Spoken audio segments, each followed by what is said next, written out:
Nakikilala ko po sa inyo ang ating manggagawa party list. Tama po? Kamanggagawa.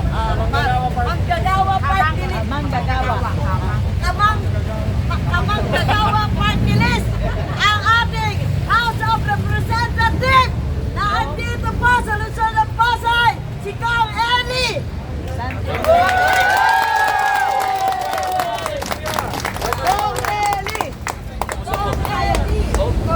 Bibilisan lang po natin kasi may isa pa ako. Hindi, okay lang po, walang problema. Hindi na kailangan maganda. Sige po, paano ba mag-i-process? Paano ba mag-i-process? Meron po kami dito kung sila po ay ngayon ay 30 days nang sarado po ang qualified them. At ito po ay political harassment dahil ako po ay tumakbong mayor ng Luzon ng Pasay. Ako po ay speaker ng City Council at ako'y partida nila. At almost 22 years na po ang palengke na to. Ngayon lang po nila hinahanapan ng mga butas. Hinihinga kami ng building permit, occupancy permit, at saka yung sanitary permit. Although bayad naman kami sa sanitary permit. Yun naman pong building permit, yung po daw sa ISO market, before ISO market ko na binuksan po ng 2002, ay nagkaroon po ito ng building permit na nawala po sa tanggapan ng city engineer dahil nakuha po ng occupancy permit. At katimandahan pa nga po yung city engineer at saka yung dating corner na to, si Senator Tanso. Ngayon po, sabi po namin, yung pong pagkuha ng requirements para renewal, wala po doon nakalagay na building permit and occupancy permit. Sa renewal. Sa renewal po. Doon lang po sa new business po yun. Sa bagong business. Pero kayo matagal na. 22 na po ito. 22 years. Opo. So 2025, Opo. Wala na po. hindi na kayo Hindi na kami bili dyan. Pero mga previous years, binibigyan kayo. Opo, diretso po. Since 2024 meron pa. Meron din po. Tapos 2025, wala na. Wala na po. Ano yun? Start of the year? Nang start of the year na January, 2025. renewal. 25. Wala na. Wala na po. Anong rason daw? Wala daw kami building permit and occupancy permit. Pero sa mga previous na mga permit, hindi yun Hindi na. nga kailangan. Hanggang ngayon po, wala po sa requirements. Wala sa requirement. Wala po. Wala rin dun sa website. Wala rin po. Wala Kahit sa puntahan mo. BPLO. Wala rin po. Pero yun ang binubukas po. Opo. Sabi nila may kulang daw, may mga permit daw kayo na kulang. Yun lang po. Yun lang, building permit, tsaka and occupancy permit. The rest, Wala na po. okay na. Opo. Medyo sanitation, Yung sanitary po, bayad po tayo. Bayad. Hindi lang mo nakuha yung certification. ano pong response? Anong response? City. Marami po silang pinadadala since December 2024. Ay nagpapadala na po sila ng iba-ibang kaso. So meron daw kami kulang since 2020 hanggang 2024, kulang daw kami ng bayad. Kaya binayaran namin with a penalty, 366,000. So binayaran lang, storage Opo. bayaran. Lahat po. So may sinasabi silang kulang, ano nyo po, kinumply nyo na lahat. Kinukumply po May namin. may copy po tayo. May copy po. Opo. At meron kami ibang copy po na kasi po may Kahit ano na lang, kahit mag-emailan na lang po tayo. Sige po. Si ano po? Si ma'am. Mamaya. Mamaya po, Oo. pag-usapan po natin pa paano yung palitan ng dokumento. Opo. So, ang butas lang na sinasabi ay building permit, occupancy, yun lang po. Pero previous years, wala po, no? Wala po. So, hanggang ngayon, wala. Wala po. Kinausap nyo na sa city, wala. Wala po. Ngayon po, nag-a-apply po kami para sa expansion. May napanood po ako, sabi, may court order daw dito sa inyo. Wala po. Kami po nagdimanda sa kanila. Okay. Ay, hiling po ako sa 22. Okay. Sila po dinimanda. Ilan po ang vendor? Ang vendor po, kulang-kulang 200. Kasama ang manggagawa, maabot ng kulang-kulang ng 500. Sige ho. Ganito po gagawin natin, no? Nandito po ako para mag-assiste sa laban ng mga vendor kasi alam niyo naman, ang tinitindigan natin yung right to livelihood ng mga vendor. Gusto natin magtuloy-tuloy yung... Okay, sige. Hello. Yan. So, ulitin ko lang po, nandito ang Kamanggagawa Party List para umasiste po dahil kayo ay bahagi rin ho ng sektor na nire-representa ng Kamanggagawa. Yung sektor ho na kinabibilangan nyo, pasok po yan sa informal economy na tinatawag. Formal kasi may employee-employee relationship. Informal, pasok po doon ng mga vendor. Ano naman po kalawak ang definition niyan sa dole. Gagawin po natin, kaya napansin nyo, tinatanong ko po yung ilang mga dokumento. And before pa, saan po yung mga sa Vendors Association, pumunta ho kasi sa Gentry. Nagpapatulong. Ang sabi ko, sige, magkukumit ako, i-review natin yung mga dokumento. So, binabanggit po ni Ma'am na compliant naman for the previous years. Pero ngayong taon, ay 2025, up until now, hindi na na-renew. So, kaya natigil din yung basically operation ng market. Dahil sa pagtigil ng operation ng market, apektado ang kabuhayan ng mga vendor. So, ang problema ho na nire-resolve natin ay una, yung operation ng market. Dahil doon po na direktang nakaugnay yung inyong kabuhayan. Ang objective natin, hopefully, upon review at assistance po sa inyo, makapag-operate, hopefully. Kasi ang may handle po nito, kahit ano pong gawin natin, kahit po congressman ako, may kapasyahan po kasi nito at the end of the day ay yung local government unit. Nandito po ako bilang kinatawag sa House of Representatives para makita natin paano i-implement yung mga existing na batas. Nandun po ang trabaho ko bilang congressman, yung oversight function. So, bahagi po yun ang trabaho natin. So, gagawin po natin, iniaw kayo ng mga dokumento. Kasi binabanggit, wala naman sa mga nakalipas na taon, hindi naman hinihingaan ng ibang mga dokumento. Yung occupancy, tsaka building permit. So, nakakalungkot, pagpasok ng 2025, hindi na kayo binigyan. Hindi na ni-renew, basically.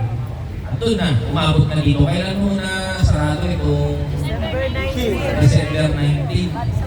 So, hindi man lang kayo nakapagtinda ng Pasko tsaka ng bagong taon. Wala talaga. Meron mo bang city resolution dito? Hindi ko alam. Wala. Wala po. Sige po. Gagawin po natin ang assistance po na ibibigay namin sa inyo. Number one, yung legal assistance, i-review yung mga paper. Tapos, kung maaaring sulatan yung mga relevant na mga ahensya at opisina, sulatan natin. Para ma-clarify kung talagang proseso. Kasi kung compliant, ito rin yung binanggit ko na nag-usap sa Gentry, yung mga representante mo ng asosasyon ninyo. Kung compliant naman sa mga papel, sa mga requisito, sa mga requirement, anong rason para hindi mag-operate? Tama ho ba? Tama po. Kung historical, ibig sabihin yung mga nakalipas, ipagpapatayin natin yung mga nakalipas na karanasan natin eh. 2024, 2023, 2022, pababa. Hindi naman nire-require na ganun. So bakit biglang ne-require at humingi ng ganung requirement po sa inyo? Mga tanong yan na gusto natin malinawan tayo pare-parehas. Malinaw? So yun po ang titignan natin. Makakaasa po kayo, opisina ko, a-assistihan kayo doon. Okay po? So, susulat din tayo sa mga opisina. No promises po ito. Baka mamaya singilin nyo ako eh. Ayoko kasi nangangako. Gagawin na lang po natin yung mga po pwede natin gawin. So, yun po, susulat tayo sa mga opisina. Hingi rin po tayo ng magpapaulak din po tayo kung pagbigyan tayo ng city, makausap, sana makausap tayo para po dito sa Huawei market. Pangalawa po na tinitignan natin kung paano ay, kasi alam nyo, yung usapin no politika, gusto ko lagi isang tabihan eh. Tama po. Kasi tapos na eleksyon eh. Tama. Di ba? Tama po. na eleksyon, nakapamili na yung mga tao. Tama ho? Opo. Nakapamili na, may nanalo na. Dapat isang tabi yung politika. Tama.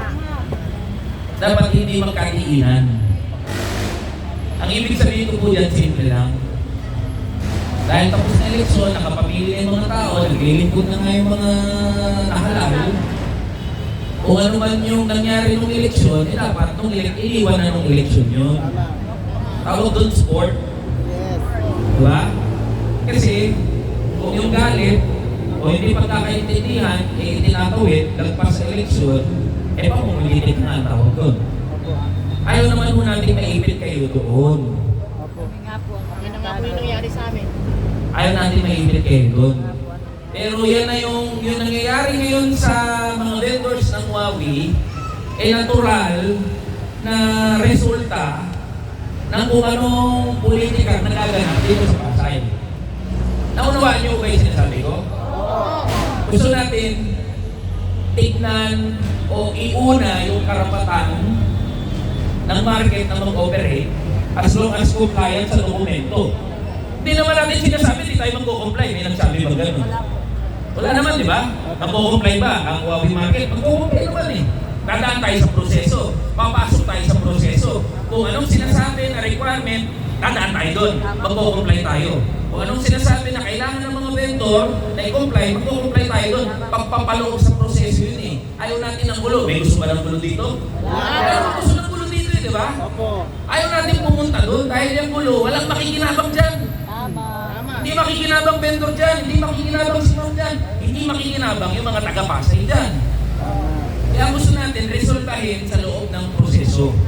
Kaya nandun muna tayo. Ngayon, ilalaban natin yan. Ilalaban muna natin yan. Kasama niyo ako. Kasanggaan niyo ako dyan. Ilalaban natin. As long as it is within the bounds of the law. Sinasabi ng ating mga kanina, may papel eh. O confident naman kayo, may papel. Kunin nyo natin, check natin. Tapos ihiwalay yung laban sa politika. Kasi kayo ho, isang buwan na. Opo. Gutom na. Isang buwan na. Gutom na po. Displaced worker na tawag sa inyo eh. Di ba? Wala na pa kami Walang pupunan. tinda, walang kita. Opo. Wala namang binibigay na tulong. Di ba? Mga ayuda, yung tupad dapat dito lang pupunta eh, displace niya eh. Pero ibang usapin na yun. Katawa na tayo para rin. Ayuda na yan. Okay lang po. Diba isang buwan na? Ang kahulugan niya, bawat araw na hindi kayo nakakapagtinda, yung mga anak ninyo, yung mga pamilya ninyo, nagugutom, walang pambaon. Yung bill nyo sa kuryente, hindi naman tumitigil yun eh. Bill nyo sa tubig, bill nyo sa internet, renta, utang kay kumare. Sa bumbag. Walang hulog. Diba? Nahantik na kayo, for sure. Wala may hulog. Oo. Kaya nauunawaan ko kung saan kayo nakagaling eh. Hindi naman kayo pupunta kung sa pagrarally, kung hindi nyo nararanasan nyo, hirap. Ako po kasi supporter ng kahit anong pakilos, kahit anong kulay nyo, walang problema yan. Basta kumilos kayo, tumindig kayo sa karapatan ninyo, okay sa akin yan, dahil kayo mismo nilalagay nyo yung kapangyarihan sa kamay ninyo. Dahil kayo apektado. So yun po ang ginagawa natin. Hindi po. Yun po ang gagawin natin. Hindi po ang una tuloy natin magkikita kung po kayo mag-alala. Pinangako ko yun sa mga representante ng nakaraan. Sabi ko, pagbalik ko mula Kalibog, pupuntahan ko kayo. Nandito ako. Magkikita pa po tayo. I-review lang muna namin kasi ayoko pangunahan yung proseso. I-review muna natin yung mga dokumento. Ma'am, nagko-commit ako sa inyo. Ipapaano natin sa legal natin. Nga po, si Ma'am. Sa inyo nakapangalan, alam ko na. Naintindihan ko na yung buong latag. So okay po tayo dun sa proseso. Naunawaan ko ng lahat yung proseso. Kasi baka mamaya nagmamadali ka, sinabi ni Eddie! May proseso tayo. Malinaw ho, hindi po ako Superman. Hindi po ako tagapagligtas ninyo. Diba? Opo. Magkakasama tayo, ituring nyo ako na kasama ninyo. Dahil pag magkakasama ang turingan natin sa isa't isa, eh malapot yun, di ba? Kasama tayo eh. Ano man pagdaanan natin, ilalaban natin yan. Pangalawa ho, yung Vendors Association ho ba rehistrado sa DOLE? Hindi pa. Tutulong po kami sa pagpaparehistro sa DOLE. Bibigay lang namin sa inyong mga dokumento sa CEO siya. Si ano po, si Presidente. Yung coordinator namin, yung coordinator namin dito. Ito. Si Ma'am Jose. Si Jose. May mga papadala po ang dokumento dito para sa DOLE registration for Workers Association. Anong kalagahan na rehistrado kayo sa DOLE? Number one, ang kalagahan mo yan, may legal identity kayo. Ano ang ibig sabihin nun? Pag kayo ay nakipag-usap, hindi kayo basta-basta ekseparahin. Bakit? Kasi may pagkakakilanlan kayo eh. Inikilala kayo ng Department of Labor and Employment bilang lehitimong samahan ng mga manininda dito sa Wawi Market. At dahil kayo ay may tsapa, may pagkakakilanlan under the Department of Labor and Employment, ano man, yung mga papeles, sulatin, mga correspondence, sulat, eh dapat aksyonan officially. Dahil pag hindi inaksyonan, paglabag sa ARTA-law, Anti-Red Authority Law, saan dapat anuman ang opisyal ng sulat, mensahe, communication ay dapat aksyonan. Diba? 3, 7, 15. 20. Ilan days? 21? 21 days. Malino, tutulungan namin kayo ma-credit. Huwag po kayo magalala, hindi nyo kailangan pumastos doon. Murang-mura lang yun eh. Laki kagastusin doon, yung mga papel, o-provide na namin sa inyo. Samahan namin kayo sa DOLE, magparehistro. Ang kailangan lang po namin kausap doon ay yung official ho ng asosasyon. Presidente, board. Wala pa kayong CDL, may pro forma na ho lahat ng dokumento yun. Malinaw ho? So, i-release rin po natin yung inyong asosasyon. Okay po? Okay. Para, kumbaga, parang SEC yun eh, SEC. Kung wala kay SEC, hindi mag-DOLE.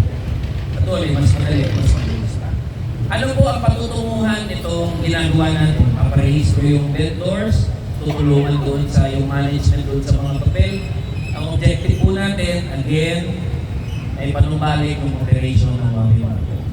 Tama. Yun po ang objective natin. Tama po.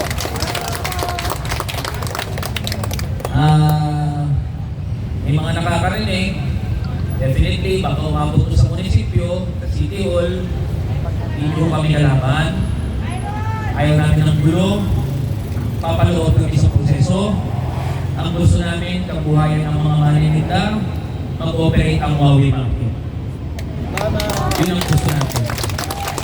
Ilalaban natin yung karapatan natin sa ayon sa mga nakasulat sa batas. At may pakiusap tayo, nawa, umabot to sa City Hall, kung ano man yung nangyari nung eleksyon, itabi na yun. Boss. Itabi na yun. 200 vendor ang apektado ng hindi pagkakaintindihan na ito. 200 pamilya. 200 pamilya na may anak na pinapaaral, may kamag-anak na pinapagamot, may binubuhay, mga anak, kamag-anak. Naway maging bukas ang City Hall. Yun ang pakiusap po natin. Naway maging bukas ang City Hall sa usaping ito. At willing naman, nag-i-extend nga tayo ng kamay. Diba? Tapos na kasi election eh. Yan mo ang problema. Yan mo ang problema natin. So rin nung palalimin yung usapin na yan, laging ang apektado sa pangayan, sa politika ay ang mga ordinaryong Pilipino. Di ba pa kayo sawa? Sawa tayo. Nakakapagod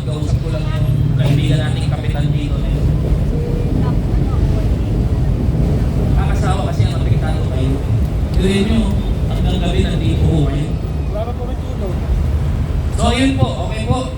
Malinaw po sa lahat ng proseso na pagdadaanan natin. So, magde-deploy na lang po kami ng team dito ng tututok, nakikipag-ugnayan sa inyong asosasyon at sa management. Tapos susulat po. Ano man yung gagawin po namin, ipapaalam namin sa inyo. Update namin kayo. Para alam nyo rin yung prosesong pinagdadaanan natin. Hindi ho? Para hindi kayo bulag sa kung anong inaabot natin. Kasi ayoko ho na itong laban ay hindi yung pagmamayarian. Anong ibig sabihin ko dyan? Kaninong laban to sa Wawi Market? Okay, so, kaninong laban tong sa Wawi Market? Sa inyo. Sino magpapanalo ng laban na to? Kasama nyo lang ho ako para ipanalo yung laban ninyo. Magkakasama ko tayo. Kasama mo. Okay? Ayun. Meron po bang tanong? May gusto ilinaw? Habang may ilang minuto pa tayo? May ilang pa may gusto kayo tanong? Gusto ilinaw?